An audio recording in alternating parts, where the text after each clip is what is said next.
Well, good morning, everybody. How we doing? Good morning. Good. We're surviving. Man, for a college ministry, people, y'all are real quiet. So how are we doing? Great. Thank you so much. See here, I'm here for us to get excited because we're talking about adult partners and it's going to be super fun. So I want us to be excited, engaged, all of those things as we talk today. Sound good? Great.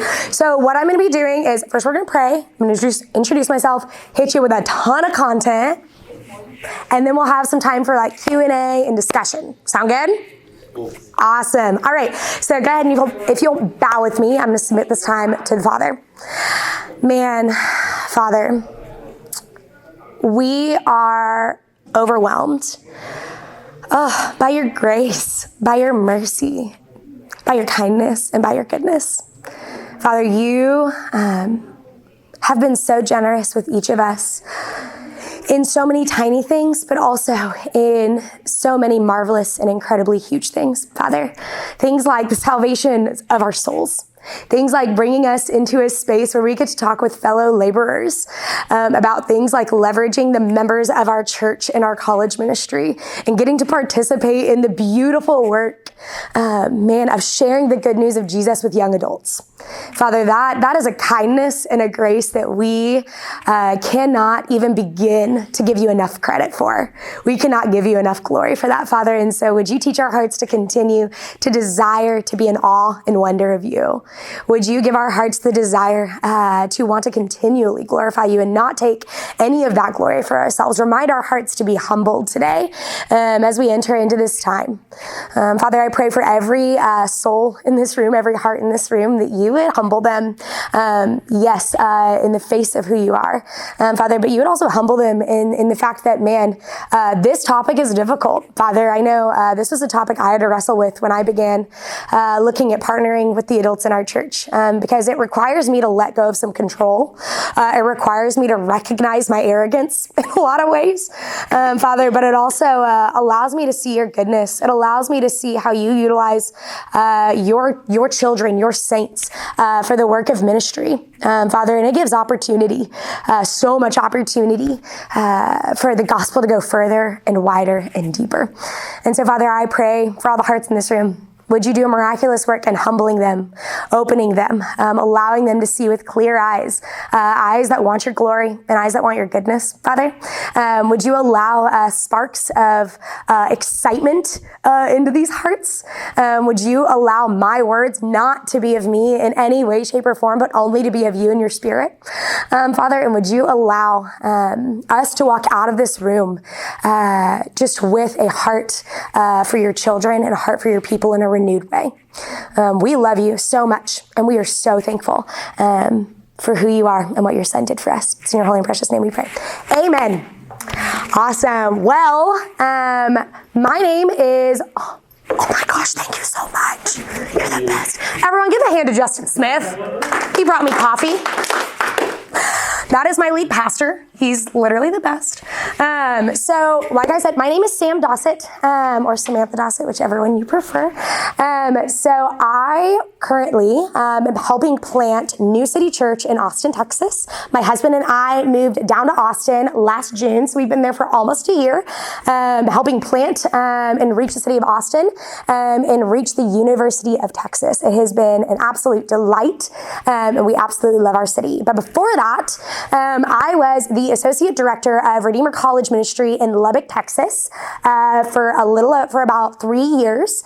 And in that role, got to do a lot of really, really incredible things. Got to see a lot of residents go through our program, got to see a lot of seniors graduate out and be sent out of our college ministry, got to see a lot of transformation in the way that our college ministry involved itself in the church. There was a huge push in that we worked on. But one of the coolest things I think about watching our college ministry was when I came on, our team in the college team decided we really believed that the Lord was calling us to A, re-engage with the whole church, and B, to start utilizing the members and to figure out how to partner with the members of our church to care for our college students. And so when I started, I got to be a part of the team that brought our college ministry from having about 5, maybe maybe 10 adults partnered with our college ministry to when I left last year, we had over 75 adults who were partnered with our college ministry. So getting to teach this session is a really exciting thing because I got to be a part of the team that really spurred that on in our college ministry. And obviously I'm very passionate about it because I would not have tried to recruit 75 adults to actually partner with our college ministry if I wasn't passionate about it. And so today, that is what we are going to be talking about. We are going to be talking about the whys, like why in the world would you want to leverage adult partners? Why would you want to add adults and bring adults into your ministry? How do you recruit adults? And then, what do you do with them? How do you partner with adults? So those are kind of the big three things that we're going to be covering today. And I'm super, super excited to get to share my joy and my excitement about the adults in your church today. Cool? All right, so we're going to go ahead and jump right in. So first thing that we are going to talk about is language, okay? So I hope that you noticed that this did not say leveraging adult volunteers. This was leveraging adult partners. And that language is really, really specific and really, really, really purposeful. So if we were to compare the definitions of a volunteer and a partner, this is what Merriam-Webster would say.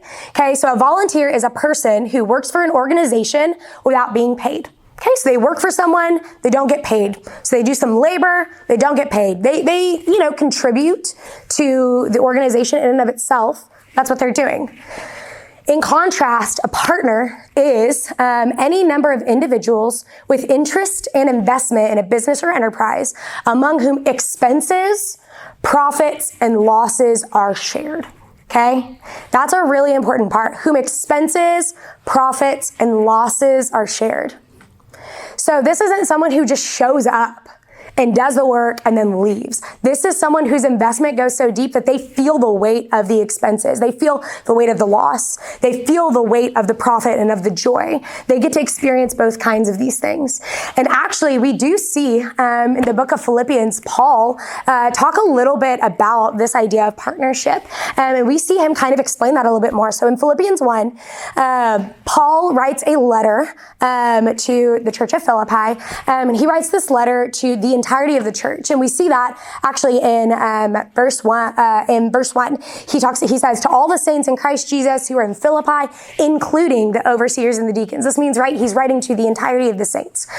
He is writing to the entirety of the church. And then later he calls them partners in the good news. Okay, he calls the people of this church partners in the good news. And that word partners that he used in the Greek is koinonia. And this word koinonia in the Greek means an intimate bond of fellowship, that they are committed to one another and together to preaching the good news of Jesus. That is not only what unites them, but the mission together is what unites them. And he calls them partners, this tight fellowship in the good news. And when Paul is talking about this, what he's indicating, right, what he's saying is if we're in fellowship together, if we're all invested equally together in the same mission and the same purpose, we each have a role and a responsibility in that, right? A fellowship comes together because they each have a role and a responsibility to do that. So the partners in the good news is people who have a role and a responsibility, right, in sharing the good news. And then later on in this passage, he says that we were partners in grace. Okay, and he talks about we were partners in grace, both in my imprisonment and in the defense and confirmation of the gospel. And this word partners here, or partakers in other versions, is the Greek word. I am going to butcher this, and that is okay. We're all going to be gracious in this moment. Is synkoinonos. Yeah, I did pretty good. Synkoinonos. And that means a partaker and a joint partner. Okay, we are joint partners. We are partakers together in grace. So no matter the state of Paul, right, whether he was in imprisonment or he was defending the gospel, that this group of people, right, this church, these members, are partnering with him in the grace of Jesus. They have experienced the same grace, and that same grace is what pushes them to be a part of this fellowship and to want to proclaim the good news of Jesus. They are participants in the gospel, and thus they are bonded, okay? They are participants in the gospel, and so they are able to go through really, really hard things together. They weep and they grieve together, but they also get to rejoice together, and that is why we use the term partners, because we do not want adults who show up, do some work, and then leave. Right? We don't want that. We want people who are going to grieve with our students and with us as students are struggling with deconstruction, as students are experiencing the hardest years of their life. We want them to rejoice because they're also experiencing the most joyous parts of their life. We want them to be overwhelmed with excitement when their student gets to get baptized because they believed for the first time. We want them to grieve. We want them to rejoice. We want them to laugh. We want them to cry. We want them to be invited into the actual work of ministry. We want them to be koinonia. We want them to be in fellowship with us. We don't want people who are just going to show up and then leave. We want partners. We want partners in the gospel. We want partakers of the good news of Jesus. And so that language is super important, because what that language does is it changes the way that we view our adults. It changes the way we view their positions, and it changes the way that we ask them to come into our ministry. And it requires for us a level of humility, because what it's also saying is that we can't do it alone. And that's the hardest and first step, is to say, I can't do this alone. So I need you to come partner with me. Okay? So that's where we start, is we start in this idea of like, okay, I don't want volunteers, I want partners. Now, why in the world would I want partners, right? So we talked a little bit about the book of Philippians. We talked about members, right? The members of our church being partakers in the good news, participants in the gospel, that we're in fellowship together. But like, what? But practically, you might be like, practically, Sam, why do I want adult partners? That, like, obviously, biblically, we see it, we want it, but like, what does that look like? Okay, and I would submit before you that we want partners for three different people, right? First is for your adult partners. We want the adults to partner with our college ministries for the sake and for the joy of the adults. Second, for the care and the joy of our students. And third, for you, every single person in this room. Okay, so why in the world would partnership help and care for and benefit the adults that are partnering? Okay, why would that benefit the adults in our church? First is it allows them to participate in membership of the local body and growing the next generation with the specific resources that they have been given. Okay, so we see in the Bible over and over that the Lord calls the members of the church to participate in the church, right? So we tell our college students because we believe it. Why would that be any different from the adults? Whenever we allow adults to partner with our college ministry, what we're doing is we're saying, hey, here's another avenue for you to share the gospel. Here's another way for you to participate in membership of the local church. We are giving you another avenue and another opportunity to really be a participant and to be a partner in the good news that we are doing in our city. Okay. Second, they are being grown as disciples. So I don't know about y'all, and I'm hoping that this is true of you, but every single time I have discipled a college student, I am grown radically as a disciple myself. Because the thing is that whenever I am listening and walking and reading the Bible with a college student, they're asking really, really great questions that I have to dive into and learn so much about and think about and pray about and research. But also, like, I am being shaped and molded alongside them. I am being grown radically alongside them. And so not only is it helping these adults look more like Jesus, but it's allowing them the opportunity to learn how to help others look more like Jesus. Okay, so whenever adults come into and are able to partner with a college ministry, they are getting to look more like Jesus. You're giving them the opportunity to build confidence and to look a lot more like Jesus. Okay, and then third is if these adults are parents. This is one that my lead pastor you just saw, Justin Smith, told me 2 years ago when he first came to Redeemer for his church planting residency. He said that parents who don't want to partner with college students are missing a huge opportunity, because having college students in your home shows your kids that young adults can love Jesus too. He has a almost 5-year-old and a 2-year-old, Shepherd and Jude. I love them so much. They're like literally my nephews. I love them with all my heart.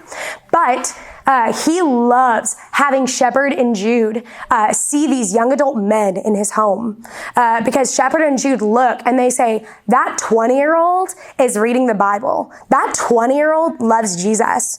That means people outside of my pastor dad love Jesus. That means people outside of my mom love Jesus. Like, that means that like I can love Jesus too as a young adult. It is cool to love Jesus. And that is so important. And we actually have seen that with a lot of the adult partners when I was at Redeemer. Kids being like, wait, these college students can love Jesus. I can love Jesus too. Okay, so as a parent, it benefits them as parents as well. So an example of this, right? You might be, obviously I have some examples of Justin and stuff like that, but so my little sister, her name is Megan Fritz. She goes to Paradox Church here in Fort Worth. She is an active member. Started serving with the college ministry a couple of years ago. I think maybe 1.5 years ago. And she is a young adult. She works in marketing. She was in the college ministry at Redeemer whenever she was in college. Obviously she's my sister, so she's been exposed to a lot of college ministry. And that, you know, as with younger sisters that happens, or younger siblings, I don't know if y'all had this, she was like, well, Sam does college ministry, so I'm for sure not going to have anything to do with it. And then she started to realize, actually, I think I want to. Actually, I feel like the Lord might be calling me to it. And so she stepped into college ministry, has been discipling a group of their student leaders for the last 1.5 years, 2 years, and she has absolutely loved it. And so I texted her and I was like, hey, Megan, do you think that being an adult partner has been good for you? Like, what do you think it's done for your walk with Jesus? Do you think it's changed anything? She was like, oh my gosh, it has transformed my life.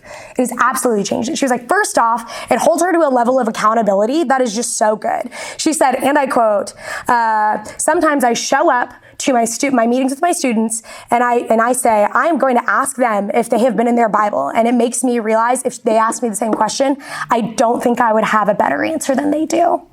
And so that has made her go, okay, I'm discipling these girls. I have to be in my word if I'm going to be discipling them.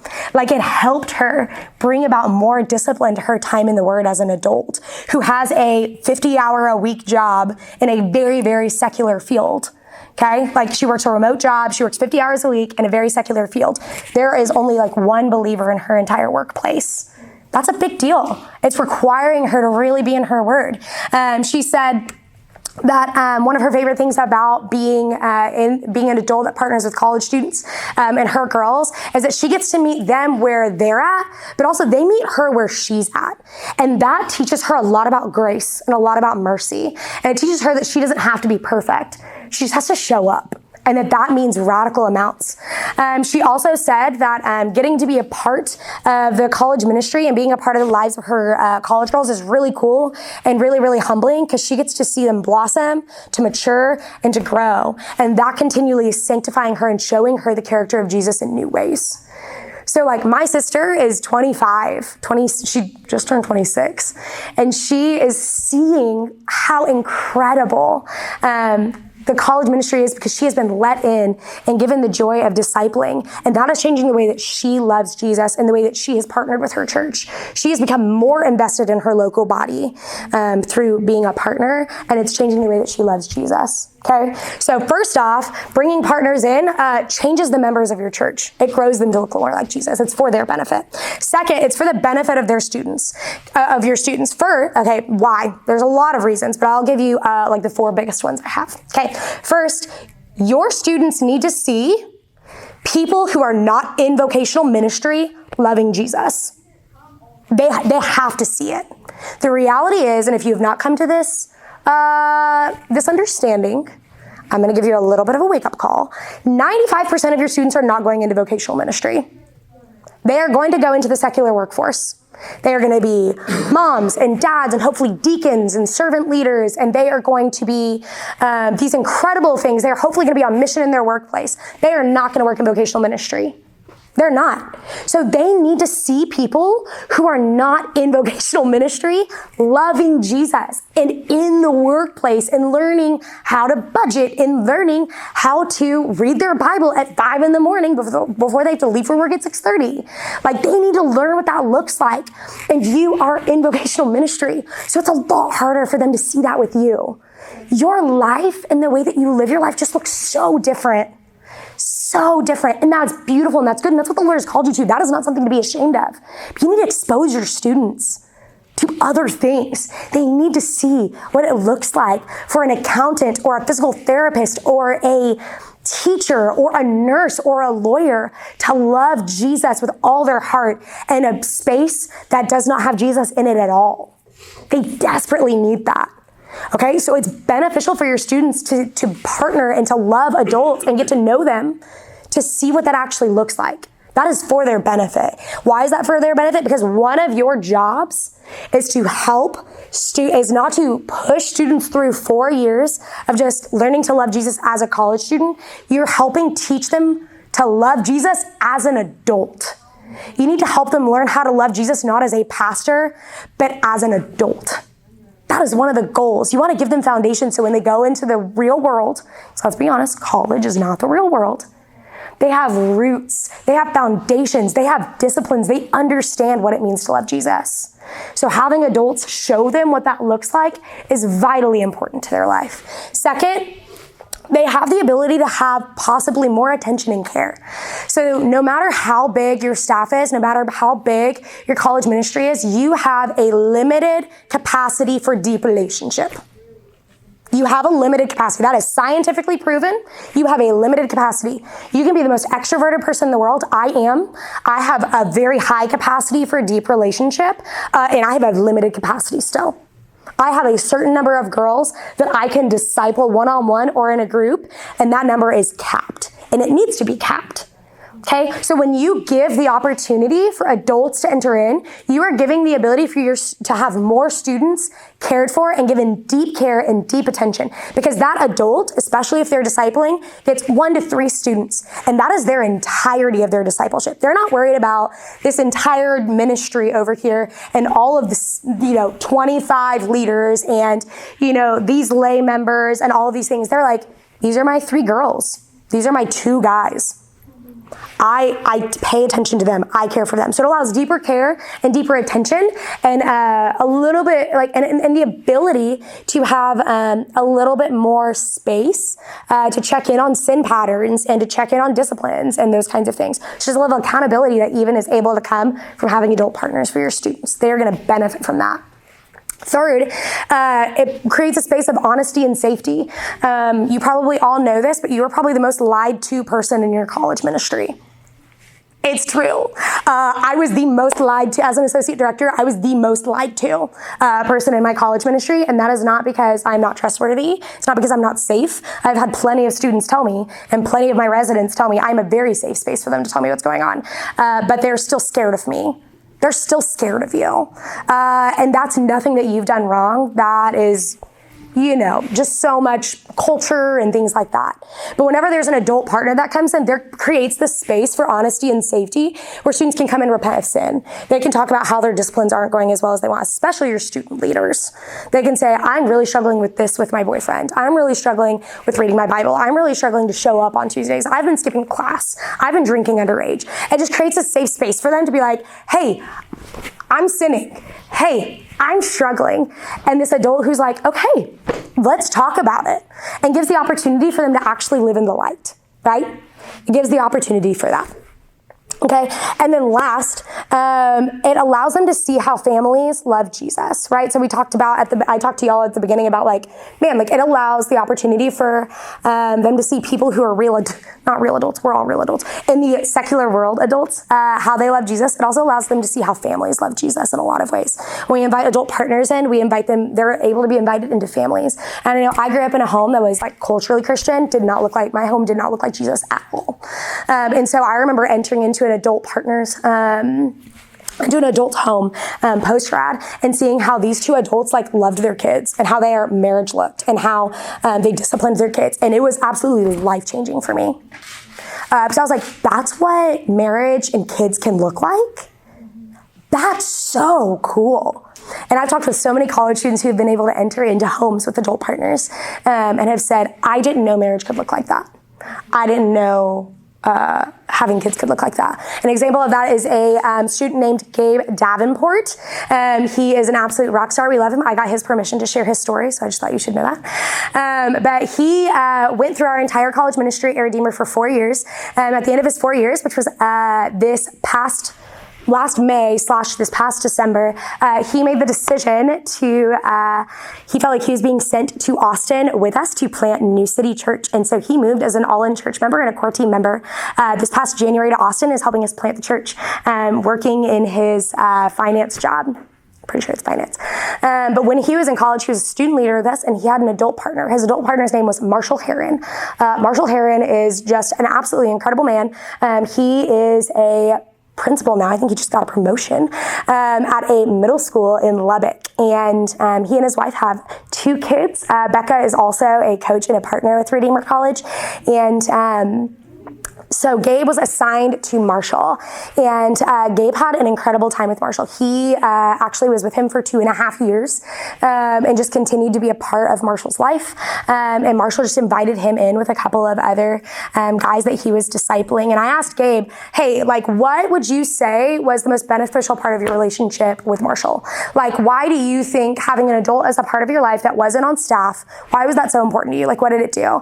And he said 3 things. First, he said maturity-wise, Marshall was able to speak into aspects of his life that he really needed him to speak into, and created a safe space for him to repent and to believe and to understand. He also helped him become more mature, not just as a believer, but as a man. Marshall helped him learn how to budget. Marshall helped him learn how to be a man of God.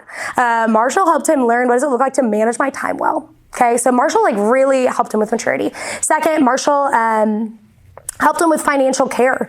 So college students are really poor a lot of times. And Gabe was telling me, yeah, it was really interesting because Marshall knew that we were really poor. And so he always told us, if we need help with groceries, if we need dinner one night because we have no food in our house and our bank account's super low, or if we need just help with anything, like he said, come talk to me. I would love to figure out a way to help you. He was like, so financially, like, as silly as it sounds, like Marshall entered into a father space for me and cared for me. And like, obviously, he was like, I didn't have to take him up very often on it, but sometimes I did. And Marshall meant what he said. He invited me into his home, and we had dinner at his home multiple times a week.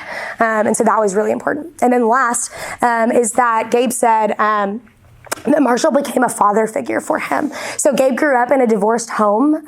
His parents were not believers when he was growing up, or they were like very culturally believer. And so he did not see a man who loved Jesus disciplining him, and he did not see a man who loved Jesus loving his wife because his parents got divorced when he was pretty young. And so he said watching Marshall be a husband who worked through things with his wife was radically transformative to his life. Seeing Marshall discipline his children in a way that was honoring to Jesus and loving Jesus radically changed his life and changed the way he thinks about fatherhood, and in turn changed the way he thought about the Lord. And also, like, Marshall is someone he still talks to and still cares for. Gabe actually lived in Marshall and Becca's back house for 6 months before he moved to Austin because he needed a place to live. And they just took him in as a child.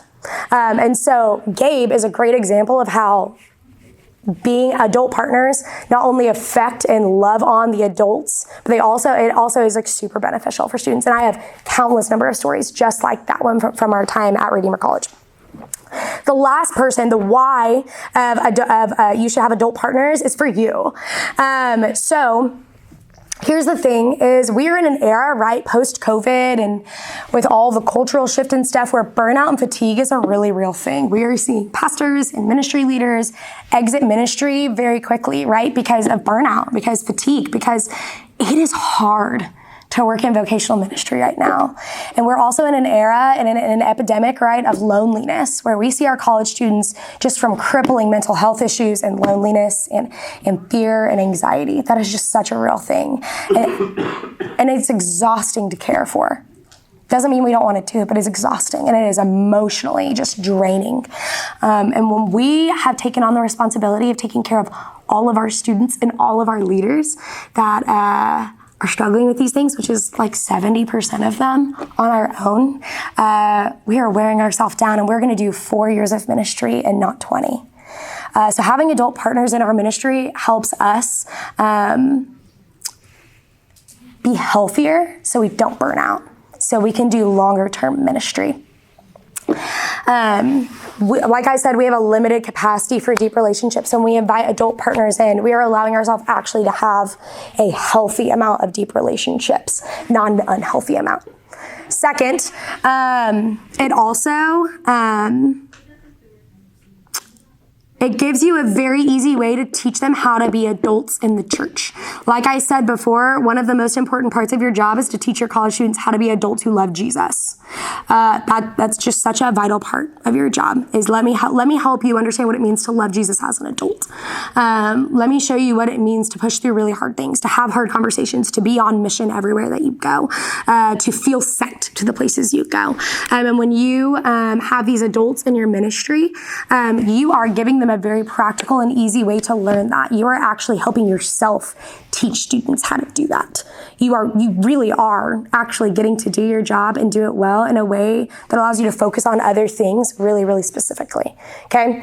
So it's really, really great for that. And then last is the integration of college ministry into the church. So I know a thing I've heard a lot of people in churches with college ministry say is they feel like an island, that they are super disconnected from the life of the church.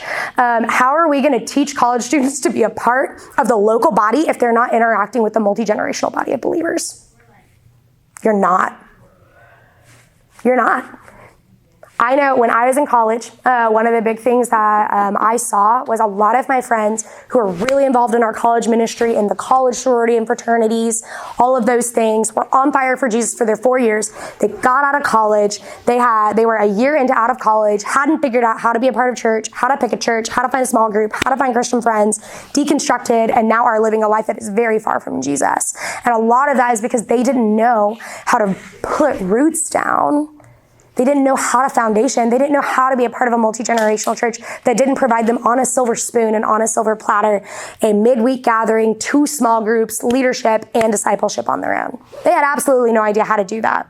And so instead of leaning in and trying to figure that out, they deuced. It's very easy to do in our culture nowadays. And so one of the things I'm really big on encouraging college ministries to do is figure out how to integrate into the local body of believers and into the multi-generational church.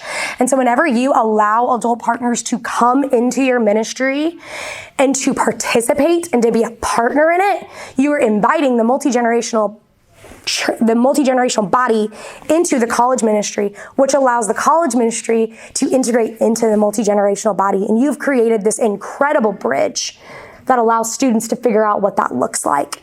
And not only that, you are going to be able to receive more support from the entirety of your staff, from the entirety of your congregation, and they are suddenly going to be slowly being more bought into the college ministry.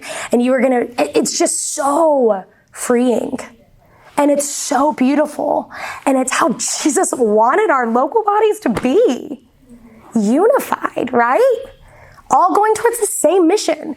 And so this is for you too. It's going to help with hopefully will help with your burnout and fatigue. It will get your students integrated in the church and your church integrated into your students, right? And it could really help your students learn how to be adults in the church. Okay. So that's why I believe, obviously, I'm very passionate about adults being partners in the church. So now that we know why, right, that it's going to benefit our students, it's going to benefit our adults, it's going to benefit us, how the heck do we do it? This is the hardest part. How do we recruit these adults into our ministry? Okay, so I have kind of like five steps on how to recruit. The first one is start with 5. Start with 5 adults, okay? Just 5. That's it. So where do you look for these adults? Look at your friends, people that you are in your small group, gospel community, missional community, whatever you call it. Look for your friends that you know that are in your church. Ask your small groups or discipleship pastors about people that you know that are passionate and want to serve, who love to disciple, who care about college students. Ask your lead pastor about people he might know. Look at alumni from your college ministry who have stayed and who have been at your church. Okay? Look at people who have come and said, I want to serve, but I don't know how. Okay? Those are people to look for. You have avenues, that you have people in your church. When I was talking with my sister, she said it would surprise most college pastors how many adults in their church actually want to get involved with the college students but have no idea how to do it. And I was like, that's true.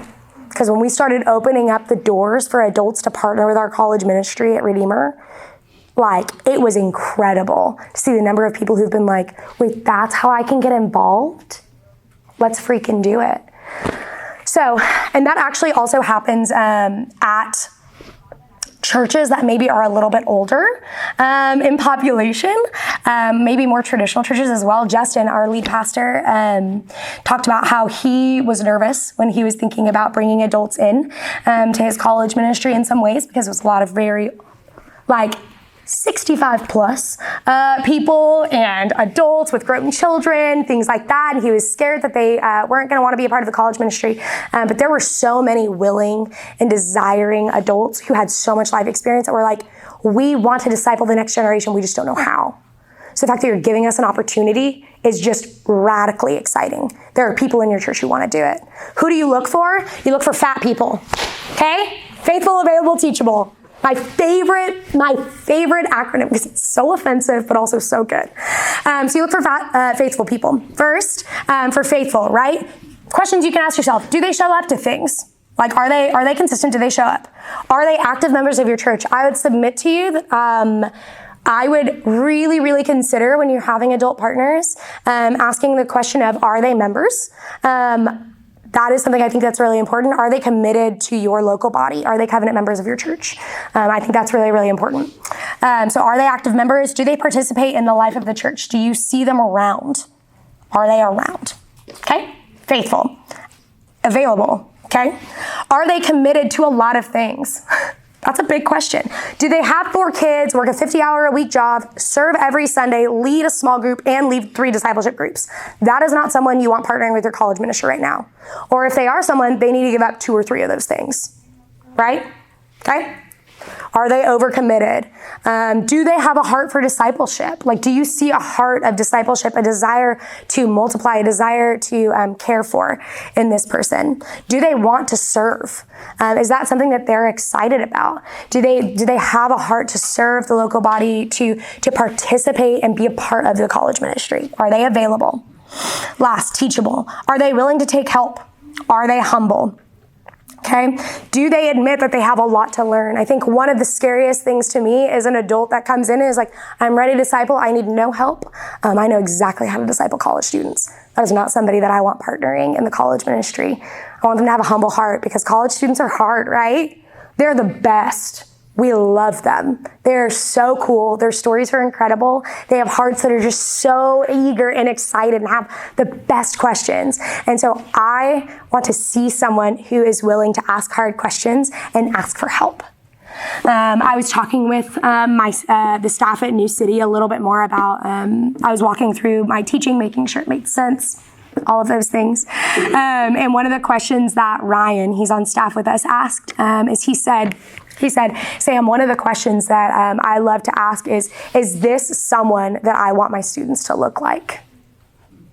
And one of the biggest things I want my students always to look like is I want them to be teachable. I want them to be people who are humble and who are eager to learn and grow. So are they teachable? Okay, so we look for faithful, available, teachable. But that's it. I'm not looking, I would encourage you not to look for theologians. I would encourage you not to look for people who have it all together and are perfect. Honestly, I would have you look for, I would encourage you to look for the people who are like, I want to serve. I'm kind of scared, but I'm here and I'm ready. I'm open-handed. Literally, when I was talking with my sister about it, she was like, yeah, I was terrified and I didn't want to approach my pastor about it. And then suddenly my feet were walking towards him and I was shaking the entire time I was asking to serve. That's incredible. She recognizes the weight of what it means to partner, but also is obedient. She is not a theologian. Her students had asked her questions and she's like, I have absolutely no clue how to answer that. Let's look together. That's an incredible partner to have, right? That's someone who's invested in the profit and the expense. That's someone who's going to grieve and who's going to rejoice. Okay? So that is how that's kind of how I would do that first part of recruitment, right? Pick 5. Look for faithful, available, teachable people, and ask the people around you and on staff with you to help find those 5 people. Once you find those 5 people, the first thing you're going to do is have a meeting with them and give them realistic expectations, okay? You're going to answer questions like this. How much time will this actually take in a week? How often do you want them attending things? What is it really like discipling a college student? And what are the actual issues your students are facing? Okay, so why are these things that we want to know? A lot of partners have full-time, these are adults. They probably have a full-time job. Some of them have spouses. Some of them have kids. Knowing the amount of time that they have, that this will take in a week is really important to them, because they need to be able to actually commit to it. How often do you want them coming to things? Is this a thing where like you want them to actually like meet once a week at a coffee shop to read the Bible, but also invite them into their home and come to Tuesday night gatherings? Or is it like, I want you to at minimum have this, whatever else you do is a joy, right? That's important. What is it really like discipling a college student? Hey, college students aren't the best at communication, so if they don't text you back for 3 days, call them twice, that's all they answer. They're not going to respond to emails. Hey, there's some times where your students are going to be really good at reading the Bible, and then when exams come, they're going to be really bad at it. Things like that. And then what are actual issues your students are facing? You know your students, and you know what your ministry is struggling through. The things that our college students in Redeemer are struggling through are very different than what the University of Texas students are struggling through. The questions they're asking, the things that they're looking at, yes, overall maybe have some similarities, but are very unique to each of those places. West Texas is very different than Austin, Texas. They're like different worlds. They just really are. And so you know what your students are facing. Be honest and let them know the kinds of things that your students are probably going to be asking and what they're going to be struggling through. Okay? Third, so once you've given them realistic expectations, you've got these 5 people, they're like, yeah, I hear that, I see that, I want a partner, I want to be invested. Then you need to bring them into the ministry. They're not volunteers, they're partners. You need to bring them into the ministry. And there are 3 C's on how to bring somebody into your ministry that I have seen work tried and true. Okay? First is care. You have to care for your adult partners. Do check-ins. Hear what's going on in their lives. Pray for them. Keep up with them. Make sure that they're doing okay. Give them calls. Those are really, really important things. Actually care for the life of your adults. We had adult partners who were a host home. They were pregnant with their 3rd child. They had 3 years before that had twins, and one of their twins was stillborn. Devastating. And they struggled with miscarriage for multiple years after that. And then they were pregnant and they were about to have a baby and they were adult partners, and it was really hard. You can imagine how terrifying that would be. And so they asked in the middle of the semester, hey, we really as a family need to be preparing emotionally for this birth because we are terrified. That makes sense. I was calling that adult partner every other week, checking in to see how she was doing and how her husband was doing. They were also in the middle of a football season and he was a coach. So like, doing that care and saying, like, you matter to me as a soul and as a believer. And so I'm going to care for you, just like I want to care for my students. Okay? Care. Next is clarity. Consistent and clear communication with actual job descriptions is how you bring them into the ministry. You give them realistic job expectations. This is what I want you to be doing. Okay? And I'm going to consistently and clearly communicate with you. Come up with a plan for communication. When I was at Redeemer, we had a newsletter that went out every Monday to our adult partners, letting them know what was going on in the ministry, what the curriculum for GCs was, as well as if any events were coming up and celebrations we had. Every week they knew that was coming through. So even if they hadn't talked to their college students, even if they had stuff going on, they knew there was going to be an email on Monday morning in their inbox letting them know what was going on in the college ministry. They knew once a month they were going to get a call from me to check in how they were doing, or one of the staffers. And they knew that once a semester they were going to get to sit down and I was going to buy them a cup of coffee to hear how they were doing. Consistent and clear communication is key. Okay? Last is clearance. This is probably the most important one. You need to give your adult partners clearance. They are not puppets. They are trusted adults. The reason you brought them into your ministry is because you trust them and you want them to make disciples. Because you believe in them. So you need to give them clearance to know their students and to make decisions that are best for the students. This does not mean that they get full freedom, but it does mean that if this adult partner who is discipling 2 of your girls, and they're supposed to be going through a study in the book of Hebrews, and your adult partner is like, hey, I'm just letting you know, these girls not ready to read Hebrews. They need to be in the book of John, because they have a lot to learn about the character of Jesus and the love of Jesus before they can get to all this way more difficult stuff. Saying, I trust you. I give you clearance to do what's best for my students because I believe in you. So giving them the clearance and the freedom to actually disciple the students and not be your puppets. And that's the hardest part, because they're your babies. You want to hold them. But trusting that these adults want to hold them and love them too. Okay? And then last, so once you have gotten your 5, you've given them realistic expectations, you've brought them into your ministry, you are going to, at the end of that semester or that year, depending on what your schedule looks like, you're going to look at those 5 adults and you're going to say, go find 2 more. I want you to look in your small groups. I want you to look in your discipleship groups. I want you to look at your friends. And I want you to tell those friends about how this year or this semester has changed your life, about the things that you've learned, about the growth you've seen in your students. I want you to tell them about it, and then I want you to ask them to join you and to partner with you as well. And then suddenly you've tripled the size of your adult partners in 1 semester or 1 year. And then you have those now 15 adults. The next semester, recruit 2 more with their stories and with their testimonies and with their joys. And now you have tripled, you have quadrupled.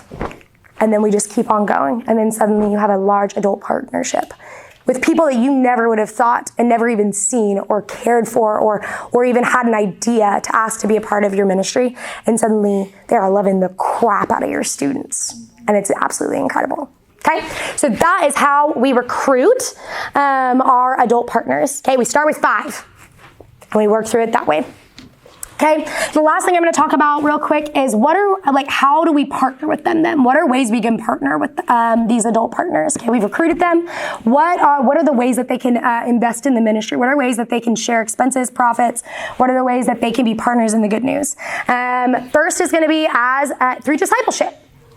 You can literally hand them 1 to 3 students and say, disciple them. Go through the word, do accountability, care for them, love them, ask them about their life, invite them into your home. You can actively have adult partners disciple your students. That is the easiest and most effective thing. It is beautiful and it is radical and it just transforms lives and it's so cool. Okay, so that's the first way. Some other ways that you can have adults partner that maybe are a little bit less time and emotionally intensive, or maybe some of the adults are like, I don't know if I'm comfortable yet with discipleship. I need to kind of get a toe in the water first, is you can have hosts. Like host homes. So one of the things that Redeemer College started doing when my team came on staff there was we started having our gospel communities, which is our version of small groups and missional communities, meet in adult homes. So they were led by college students, but they met in adult homes. And so these adults were like, hey, we want to partner with the college ministry. We're not in a space where we think we can or want to meet one-on-one or one-on-3 for discipleship, but we would love to disciple through hosting. And so these adults would open up their home for 3 hours every single week, and they would say, hey, come on in. You can have this group in here. We're going to hang out. We're going to get to know you. We're going to love on you. We're going to love on our leaders. We are going to care for them. We're going to have snacks, and sometimes even sit in on your small group and give perspective or answer questions or just participate. Okay. That is a great way to do that. We had an example of that is Brittany and Joe Looney. They are rock stars. Absolutely. We adore them. They've been host homes for a few years now. And they built relationships and they discipled their students without being coaches or without being official discipleship people, and they discipled the crud out of all their leaders. They met with them, cared for them, loved them, had them come over 30 to 45 minutes before their GC started every week just to catch up on their lives, hear about how they were doing, all those things. The students got to invest in their kids. They got to see Joe and Brittany's marriage, all of those things. And they were so invested that actually Joe and Brittany decided they were going to adopt a couple of years ago. And this GC was so invested and so a part of this family that they took the initiative, and the entire GC came together and they raised a couple $1,000s in order to help pay for adoption costs, because they were so invested in this family, because they loved this family so much, and because this family had poured into them and cared for them, because they were actual partners. And I would get calls from Brittany Looney saying, hey, my sweet baby, my student leader, is having a really hard time. Can I tell you about it? Or Joe would call and say, hey, this male student leader is having a hard time and they're trying to figure out how to lead. Can we talk about it? And they weren't their official coaches. They weren't their official disciple makers, but hosting led to the ability to disciple in different ways and care in different ways. Okay, so hosting is an incredible way. You also can have like a support team. Okay, so like say a host home is going out of town for a week. You can have adult partners who are like, I can't commit to every single week, but I can commit as a backup home. So if ever they need to leave town and they need someone to come in, or kids are sick or they're sick, you can have our home. You can use our home. Another way to support is prayer, bringing snacks to small group. This allows an investment with an adult partner who maybe is nervous, doesn't really know what it looks like to partner, who is trying to get their toes wet, but also allows the opportunity to invest in a way that's really realistic for them and for their family in some ways. We called these like our host teams. So we had like multiple couples or families who were assigned to a specific host home. And so they supported that host home and that GC. And it was actually really incredible. And we got to see some people who went from host team to host home and host team to coaches who are like, I've loved working with college students. I want to disciple a few. It's super cool. So that's another way that you can partner with adults. The last way is there's a few random things. You can have panels for your college students talking about tough topics that adults actually have some ideas on. I know we had like a couple of panels. One was over mental health. So we had a bunch of LPCs and MFTs come in and that were partners with our ministry and did a panel for our students. We had one that was over politics. So we had people who actually had experience in politics come in. So that's a way. You can do internships. I know that we've had adult partners who are like, I would love to have students come in to learn about this job because I know that that's their major and what they're wanting to do. So like, let me partner with them and show them what it looks like to love Jesus in this field of work. You can bring them in for advice, care, and teaching about different topics. So like we had an adult partner who was on a host team who also is a financial advisor. He came and taught all of our student leaders how to budget. That's great. And so we've had different like adult partners come in to teach, give advice, do care in specific areas. And the last is actually participating in events. So like there are certain events you might have throughout your year that you're like, you know what, we want all of our student leaders to be just meeting students or just caring for students, but we also need a lot of help. And so one of the ways that you can do that is have adults who partner with you in like showing up and like participating and caring for events. That's a way that they are invested in the ministry and they are invested in like feeling the joy of seeing your students like love other students, and also the sorrow of ministry as well. So those are some different ways that you can actually practically partner in jobs that you can have available for people to step into to actively partner with your ministry. So that is a lot of content, obviously, and that is kind of the way that we at Redeemer, and then going into our time at New City, are looking at adult partnership, which is really exciting and really fun. And it has been such a joy to get to see adults partner in these different ways. And so my prayer and my hope for you is that this is at least in some ways helpful. Obviously, it's never perfect. There is a lot of hard stuff that happens, and adults are really hard to work with, just like college students are. But I hope that this opens your eyes to the joys and gives you maybe a small platform to start working towards involving the rest of your church into your college ministry. So that is all the content that I have today. I do have some resources and stuff saved on my computer that I would love to send to you if you would like examples of definitions, mission statements, teaching, different things like that. I do have all of that content. And so if you want that after this session is over and you're moving to your next one, you can come put your name and email down and I will send that to you in the next 2 to 3 days. So with that, thank you. Does anybody have any questions or anything they want to talk about? Yeah. Question. So I think what is your role like as a student ministry for the development of those adult partners? Do you see that as we're developing these? Yeah. Or is it more of they're being developed in other areas of the church, and this is more of their like service team? Like what does the development look like? I'd say both. So one of the things that we would do at Redeemer is we would hold trainings twice a semester. At first, we moved to twice a semester for our adult partners to do some care and discipleship for them. So like training on how do we talk about this? How is this going with your students? How can we care for your students? Those kinds of things. But because we are saying they are adult partners, we're also entrusting the local body to help be discipling them, that they are involved in their own small groups, that they are involved in their own discipleship groups, accountability groups and things like that, and that they are pursuing Jesus. We're obviously checking in on them. So those monthly check-ins I'm doing, I was saying like, how's your relationship with Jesus going? How are you feeling? And those one-on-ones, how's your marriage going? How are you feeling about that? Are you, like, some of the requirements to be able to even be an adult partner for us was like, you have to be actively involved in a GC. Like, you have to be in community. If you're not in community, then like, that's an issue, right? And so it's kind of a shared responsibility. Obviously, a lot more goes to the local body because they are adults, but we do provide some levels of care and check-in and resourcing to them. Does that make sense? That makes a lot of sense. Okay, cool. Any other questions? Yeah. Oh, I'm so sorry. His head was perfectly where your hand was. That was incredible. Sorry. Thank you so much. Your presentation was very extensive. Thank you. So in vetting the adult, Yeah. how do you graciously,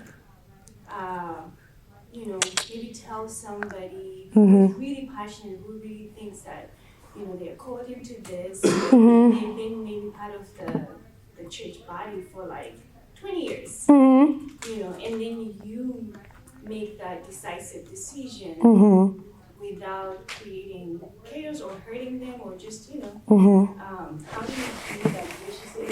I don't know if we don't get theologians, but just in terms of biblical literacy, isn't it also important for us to make sure, just because of how much we invest in college ministry, that we are trusting people who really do understand the gospel theologically, and we're not just sending them off to,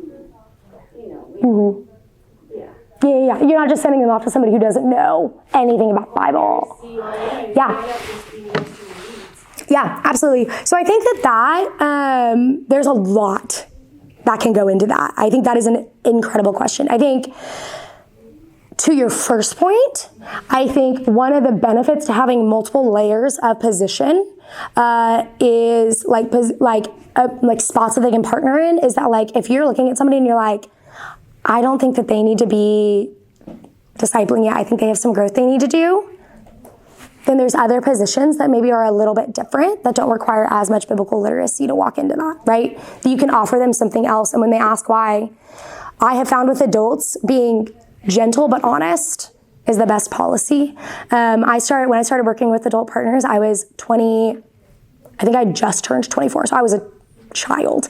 And a lot of the adult partners were in their like early 30s and, mid 40s, and even some that were in their 60s. And so like there was a little bit of like you're like a baby. Do I respect you? Can I listen to what you say?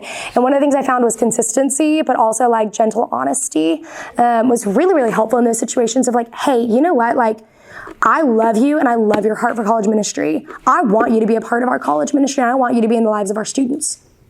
I think that there is maybe some growth that needs to happen here, or I would love, to walk with you as you are engaging with community and discipleship a little bit more. I would love for you to serve in this position for a while. And then I would love to explore that maybe in 6 months, what it would look like for you to move into this position. Similar to how you talk to college students, right? Like if you have a college student who applies to be a leader and you're like, no way. You're gentle and honest with them, right? You tell them hey, I don't know if you're in a spot where you're ready to do this yet, but I think you could be. So why don't we walk together for a while? Why don't we get you invested in the ministry for a bit? And you know what? In 6 months, let's revisit this. let's see how you're feeling. Let's give you an opportunity to be a part, but maybe not in a leadership position yet.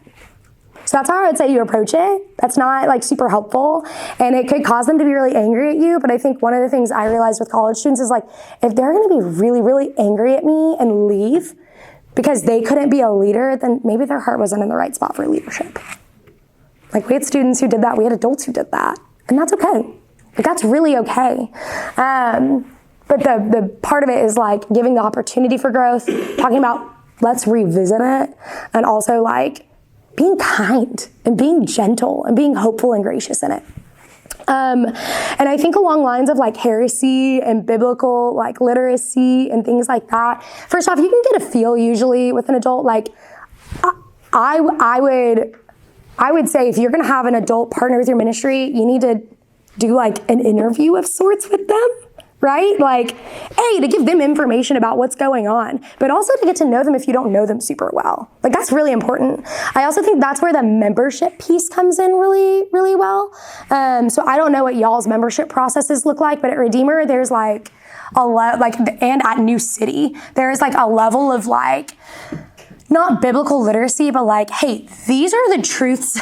These are the truths of the Bible. This is our doctrinal statements. You need to not only say that you agree with them, but like be able to like talk with us about them. And not only that, but like you have to be able to say like, I may not agree 100% with these elder statements. So like these like secondary doctrine statements, but I will not teach in opposition of them. Like I absolutely will not. And so like, for you even to become a member, there is a level of that literacy and there is a level of that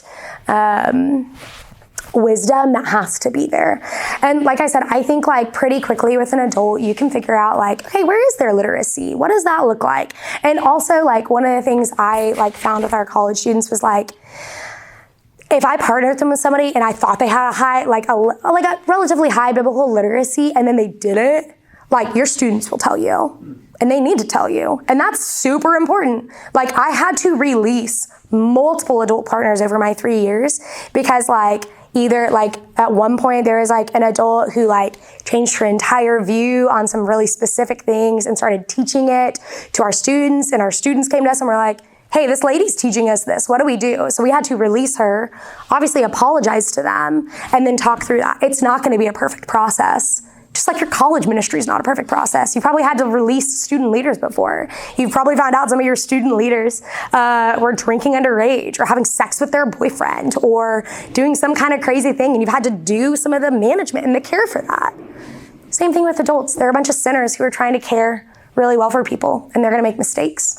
But I would argue with the theologian, like, yes, you're pushing for biblical literacy, but part of that is like what you're doing the other nights of the week and the ways that you're caring for and pouring into your adults, but also you're pouring into your students in other ways. So you're teaching them biblical literacy in those areas. And I would much rather have someone discipling me who's willing to say, I don't know the answer to that, let's find it together, than someone who's going to say, I know the answer every single time. And I have found those have been the best people who disciple. That's how I disciple as well. I don't have a degree from like a seminary. I do have knowledge, understanding, a lot of study under my belt, but I think they don't have to be a theologian. They just need to have like the ability and the desire to understand the Bible alongside their students.